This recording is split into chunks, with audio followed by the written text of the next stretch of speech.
कपिल शर्माने खारफुटीवर अनधिकृत बांधकाम केल्याचं वन विभागानं जाहीर केलं, पण यामध्ये कपिलनंच नाही तर फक्त याच रांगेत असणाऱ्या पटेल नगरच्या साधारणपणे 60 ते 70 बंगल्यांनी खारफुटीची जंगल तोडून टाकल्याची माहिती समोर आली आहे। आणि याचबद्दल अधिक माहिती देते आमची रिपोर्टर सोनाली शिंदे। पटेल नगर मध्ये अनेकांनी घराच्या उंचीचे नियम तर तोडले आहेत, पण त्याचबरोबर जी जागा आहे त्यामध्ये वाढ केल्याचं आपल्याला पाहायला मिळत आहे। ही मागची जी बाजू आहे जी मागे खाडीला लागून आहे, नाल्याला लागून आहे, त्या ठिकाणी अशा पद्धतीने भराव टाकून जागा वाढवण्यात आली आहे। काही कन्स्ट्रक्शन्स करण्यात आले, त्यातले हे कन्स्ट्रक्शन आपण पाहतोय आशुतोष कुमार सहाय जे दिल्लीमध्ये IAS अधिकारी म्हणून आहेत, त्यांचं हे बांधकाम महापालिकेने पाडलेलं आहे आपल्याला पाहायला मिळतंय। कारण खरं तर हद्द त्या ह्या कोपऱ्यावर मागचा जो कोपरा आपल्याला इमारतीचा पाहायला मिळतोय तिथे संपलेली आहे, मात्र हा पुढचा जो भाग आहे तो या ठिकाणी वाढवण्यात आला होता म्हणून तो महापालिकेने तोडलेला आहे। पण अशीच कारवाई सगळीकडे झाल्याचं आपल्याला पाहायला मिळत नाही। अशीच बांधकाम भराव टाकून केलेली बांधकामं जी आहेत ती कपिल शर्माच्याच रांगेतील हे सगळे जे बंगले आहेत ह्या बंगल्यांमध्ये पाहायला मिळते। ज्या ठिकाणी हद्द संपते, खरं तर 80 मीटरला ही हद्द संपते, त्याच्या मागे हे गार्डन बनवण्यात आलेलं आहे। या ठिकाणी गार्डनच बनवण्यात आलंय, पण अन्य काही ठिकाणं आपल्याला या रांगेतली त्या बाजूला पाहायला मिळतात। त्या ठिकाणी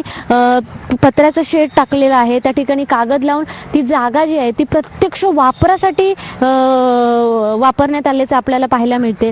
आणि दुसरी गोष्ट म्हणजे हा भराव ज्या वेळेला टाकला त्यावेळेला ह्या बाजूला जी आहे ती खारफुटीची सगळी जंगलं आहेत, खारफुटीची झाडं आहेत, त्यामुळे हा भराव टाकताना या ठिकाणी तिवरांची झाडं तोडल्याची, खारफुटीची झाडं तोडल्याची दाट शक्यता आहे। आणि एवढं सगळं बांधकाम होईपर्यंत, नियमांचं उल्लंघन होईपर्यंत पालिका अधिकारी आणि फॉरेस्ट डिपार्टमेंट यांनी कारवाई का केली नाही? एका ठिकाणी कारवाई केली, मग अन्य ठिकाणी कारवाई का केली नाही? आणि अजूनपर्यंत तरी हे अधिकारी झोपलेत का? असाच प्रश्न इथले सामाजिक कार्यकर्ते ते विचारताना पाहायला मिळतात। मुंबईहून व्हिडिओ जर्नलिस्ट राहुल जाधवसह सोनाली शिंदे, महाराष्ट्र वन। कपिलचा वादग्रस्त बंगला असलेल्या अंधेरीच्या या पटेल नगर परिसरात म्हाडानं साधारणपणे 200 घरांसाठी प्लॉट्स दिले होते। हे प्लॉट फक्त रेसिडेन्शियल पर्पजसाठी वापरणं बंधनकारक आहे, पण आज जवळपास 60 ते 70% ठिकाणी या जागांचा वापर हा खरं तर कमर्शियल पर्पजसाठी केल्याचं आढळून आलंय। यामध्ये जिम, ऍक्टिंग स्कूल, स्टुडिओ अशा विविध कमर्शियल गोष्टींसाठी खुलेआमपणे या प्लॉट्सचा वापर होत असल्याचं समोर येत आहे।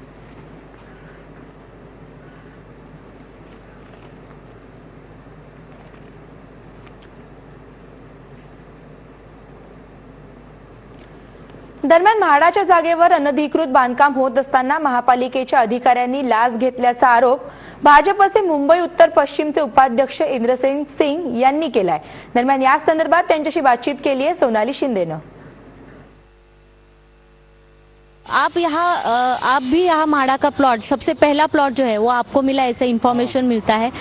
किस कारण के लिए म्हाडा ने प्लॉट दिया था और नियम क्या थे? कितना बांधकाम जो है कंस्ट्रक्शन कितना तक कर सकते थे और उसके लिए और कुछ रूल्स थे? अब इसके बाद अलॉटमेंट के बाद जो इनको एक प्लान दिया था महानगर पालिका ने, वो भी बंगले के लिए था, G+1 का था और कारपेट एरिया 80 था, वो बिल्डअप एरिया जो था 100 मीटर का था।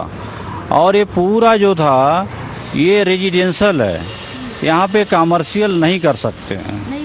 हाँ। और अभी क्या हालात है? अब अभी वहाँ पे आप रहते हो, आप क्या देखते हो कौन कौन से नियमों का उल्लंघन हुआ है? इसमें क्या है कि ये जो है अलॉटमेंट के बाद जो प्लान मिला तो ये जो है लोग कॉन्ट्रैक्टर को दिए, ठेकेदार जो कॉन्ट्रैक्टर बनाते हैं बंगले उनको दिया, और उन लोगों ने बात किया कि इतना बजट, इतना पैसा लगेगा और इसमें आप ऐसा बनाओ इतना लगेगा, और ऐसा बना दोगे जो 3 महले तक 2 महले तक बनाने का, पीछे का और करने का, तो इतना अधिक पैसा BMC को और जो है पुलिस को, दोनों को सेटिंग, वो पूरा बजट में ही BMC और पुलिस जो है वो कॉन्ट्रैक्टर उनको देता था।